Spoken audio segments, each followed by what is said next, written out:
ये कहानी है आज से 40 साल पहले की। सिल्विया नाम की एक युवती अमेरिका के कोलोराडो स्टेट में रहती थी। सिल्विया की उम्र होगी लगभग 34 साल। सिल्विया जितनी खूबसूरत थी उतनी ही इंटेलिजेंट और एम्बिशियस भी थी। पेशे से वो एक आर्किटेक्ट थी और नई नई बिल्डिंग्स के नक्शे बनाना उसका काम था। इसके साथ ही में उसका वेडिंग केक्स बनाने का अपना खुद का बिजनेस भी था। वो एक बहुत ही कॉन्फिडेंट और इंडिपेंडेंट लड़की थी। दोस्तों, अपनी कहानी को हम आगे बढ़ाएंगे, लेकिन उससे पहले आपसे अनुरोध है कि आप हमारे चैनल को प्लीज़ सब्सक्राइब कर लीजिए और अगर आपको ये वीडियो पसंद आए तो कृपया हमें कमेंट सेक्शन में कमेंट करके ज़रूर बताएं। अब वापस आते हैं अपनी कहानी पर। सिल्विया के परिवार में उसके माता पिता थे और एक बहन थी। सिल्विया की बहन किसी और शहर में रहती थी, पर सिल्विया अपने माता पिता के घर के पास ही एक अलग घर में रहती थी। सिल्विया का एक रूटीन फिक्स था कि रोज सुबह की कॉफ़ी वो अपने पिता के साथ ही पीती थी। 4 अगस्त 1981 की बात है। रोज की तरह सुबह 8 बजे सिल्विया के पिता उसके साथ कॉफ़ी पीने उसके घर पहुंचे तो उन्होंने पाया कि घर का मेन दरवाज़ा खुला हुआ था और घर की बैक एंट्री वाले रास्ते का दरवाज़ा भी खुला हुआ था। ये देखकर सिल्विया के पिता घबरा गए कि कुछ अनहोनी न हो गई हो। वो जल्दी से सिल्विया के घर के अंदर गए। अंदर पहुंचते ही सिल्विया के पिता ने देखा कि सिल्विया लिविंग रूम और बेडरूम के बीच में गिरी पड़ी है। सिल्विया खून में लथपथ पड़ी थी और उसके शरीर पर एक भी कपड़ा नहीं था। सिल्विया के दोनों हाथ उसकी शर्ट से बंधे हुए थे और उसका सर एक टॉवल यानी तौलिए से ढका हुआ था। डरते डरते सिल्विया के पिता ने जब उसके सर से वो तौलिया उठाया तो उन्हें नजर आया कि सिल्विया के सिर पर गोली लगी थी और उसकी छाती पर भी चाकू के कई घाव थे। सिल्विया को इस तरह बिना कपड़ों की हालत में देखकर उसके पिता ने वहां पास पड़े टॉवल से उसकी बॉडी को ढक दिया और फिर वो एम्बुलेंस और पुलिस को कॉल करने के लिए फ़ोन की तरफ गए। 1981 में इतने ज़्यादा मोबाइल फ़ोन यूज़ नहीं होते थे। ज़्यादातर घरों में तब लैंडलाइन फ़ोन ही होते थे। जब सिल्विया के पिता फ़ोन के पास पहुंचे तो उन्होंने देखा कि किसी ने लैंडलाइन का तार काटा हुआ था। खैर, किसी तरह से उन्होंने पुलिस को खबर कर दी और पुलिस सिल्विया के घर में आई और उसने इस इंसिडेंट की जांच शुरू कर दी। पुलिस के पूछने पर सिल्विया के पिता ने पुलिस को बताया कि सिल्विया की बॉडी बिना कपड़ों के थी और ये टॉवल भी उन्होंने ही ढका है। पुलिस ने उस टॉवल को वापस हटा दिया और ओरिजिनल क्राइम सीन के फोटो खींच लिए। इसके बाद सिल्विया की बॉडी को पोस्टमार्टम के लिए भेज दिया गया। फोरेंसिक डिपार्टमेंट की टीम ने सिल्विया के घर की छानबीन शुरू कर दी। छानबीन करने पर पुलिस ने देखा कि कातिल ने बेडरूम की खिड़की को तोड़ने की कोशिश की थी, लेकिन वो खिड़की बहुत ज़्यादा मजबूत थी, इसलिए वो उसे तोड़ नहीं पाया था। जांच अधिकारी इसके बाद बाथरूम में गए और वहाँ उन्होंने देखा कि एक बहुत बड़ी खिड़की पूरी की पूरी टूटी पड़ी थी और उस खिड़की से निकलकर एक रास्ता सीधे झाड़ियों में जा रहा था। झाड़ियों में जाकर जब उन्होंने ध्यान से देखा तो उन्हें वहां टूटी हुई खिड़की के कांच के टुकड़े पड़े मिले। पुलिस टीम को घर के अंदर भी बहुत सारी फोरेंसिक सबूत मिले।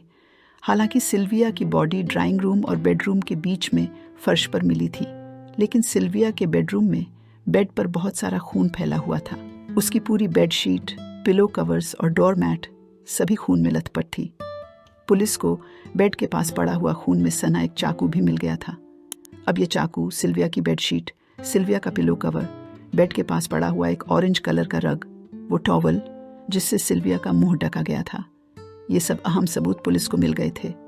पुलिस ने इन सब चीज़ों से अपनी जांच के लिए स्वाब सैंपल ले लिए। इसके बाद पुलिस ने उसके घर वालों से भी बात की और जब सिल्विया की फैमिली से पूछताछ की गई तो फैमिली मेंबर्स ने बताया कि 4 अगस्त के दिन सिल्विया के घर पर कोई भी नहीं आया था।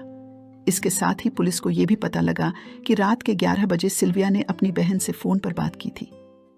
इससे यह साबित हो गया कि जो भी सिल्विया के घर में घुसा था वो रात के 11 बजे के बाद ही घुसा था। जब सिल्विया की पोस्टमार्टम रिपोर्ट आई तो पता चला कि कॉज ऑफ डेथ के 2 कारण थे।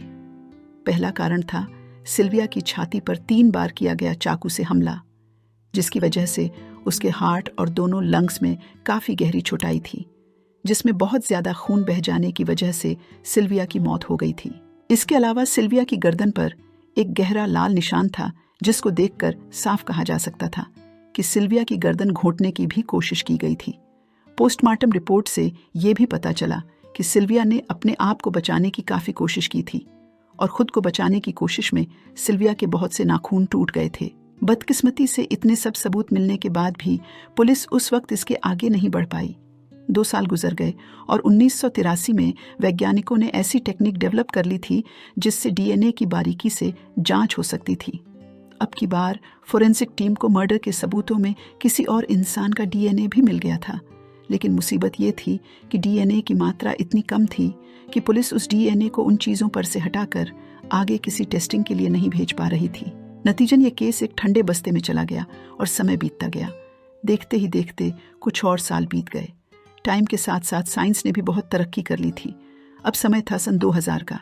FBI ने आखिरकार उस डीएनए को डेवलप कर ही लिया। डेवलप करने के बाद उन्होंने पाया कि वो किसी पुरुष का डीएनए था। इसके बाद FBI ने उस डीएनए को अलग अलग क्रिमिनल्स के डीएनए से मिलाने की बहुत कोशिश की, लेकिन उन्हें कोई सफलता नहीं मिली। FBI अपनी जांच के लिए इस डीएनए सीक्वेंस को अपने कंप्यूटर सिस्टम में डालती, लेकिन वो किसी भी अपराधी के रिकॉर्ड से मैच नहीं होता था। इसका मतलब ये था कि जो भी खूनी था उसका शायद ये पहला और आखिरी अपराध था। साल दर साल FBI इस डीएनए को डेटाबेस से मैच करवाने की कोशिश करती थी, लेकिन ये डीएनए किसी भी डेटाबेस में किसी भी इंसान से मैच नहीं हुआ। इसी तरह कुछ और साल निकल गए और समय आ पहुंचा सन 2020 में। 2020 में एक कंपनी थी, यूनाइटेड डेटा कलेक्ट। ये कंपनी हेल्थ रिलेटेड रिसर्च के लिए लोगों का डीएनए सैंपल अपने डेटाबेस में रखती थी। जब FBI ने उनकी मदद मांगी और FBI ने उनके लिए गए सैंपल्स से इस डीएनए सैंपल को मैच करने की कोशिश की, तो सिल्विया के घर में मिला हुआ डीएनए एक फैमिली ट्री के डीएनए से मिल गया। पुलिस के लिए ये बहुत बड़ी कामयाबी थी। पुलिस ने जब जांच पड़ताल की तो उन्हें पता चला इस फैमिली के अब बहुत कम लोग जिंदा बचे थे। इस बात से पुलिस को अपनी जांच करने में और ज्यादा आसानी हो गई। पुलिस ने गुपचुप तरीके से अपनी जांच शुरू कर दी। धीरे धीरे एक एक करके पुलिस ने शक के घेरे से सबको रूल आउट कर दिया और शक की सुई सिर्फ एक ही इंसान पर आकर अटक गई। ये उसी फैमिली का एक आदमी था जो 1981 में सिल्विया के घर से सिर्फ 20 किलोमीटर दूर रहता था। पुलिस ने अब उस आदमी की बिल्डिंग की निगरानी करना शुरू कर दिया था। एक दिन जब उस बिल्डिंग के गार्बेज वाले ने उस बिल्डिंग का गार्बेज इकट्ठा करके घर के पास वाले डस्टबिन में डाला, तो मौके का फायदा उठाकर पुलिस वालों ने उन गार्बेज के बैग्स को उठा लिया और फौरन डीएनए चेक करवाने के लिए लैब ले गए। पुलिस की किस्मत उस दिन बहुत ही बुलंद थी।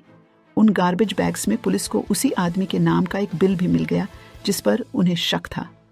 उस बिल में उस आदमी का ईमेल एड्रेस और उसके खरीदे हुए सामान की लिस्ट थी। उसी खरीदे हुए सामान में कोका कोला की एक कैन का नाम भी था जो वेनिला फ्लेवर की थी। पुलिस की किस्मत इतनी अच्छी थी कि उसी बैग में उन्हें वो कैन भी मिल गई। बस पुलिस को और क्या चाहिए था। उन्होंने उस कैन पर से डीएनए सैंपल निकाला और उसे सिल्विया के घर से मिले डीएनए से मैच करवाने भेज दिया। इतने सालों के बाद वो डीएनए सैंपल सिल्विया के घर से मिले डीएनए सैंपल से एकदम मैच हो गया। इसके बाद पुलिस ने उस आदमी को उसकी बिल्डिंग से पकड़ लिया। ये आदमी एक 62 साल का बूढ़ा इंसान था जिसका नाम था डेविड दानवे। तब से 40 साल पहले जब इसने सिल्विया का खून किया होगा तो वो लगभग 22 साल का रहा होगा।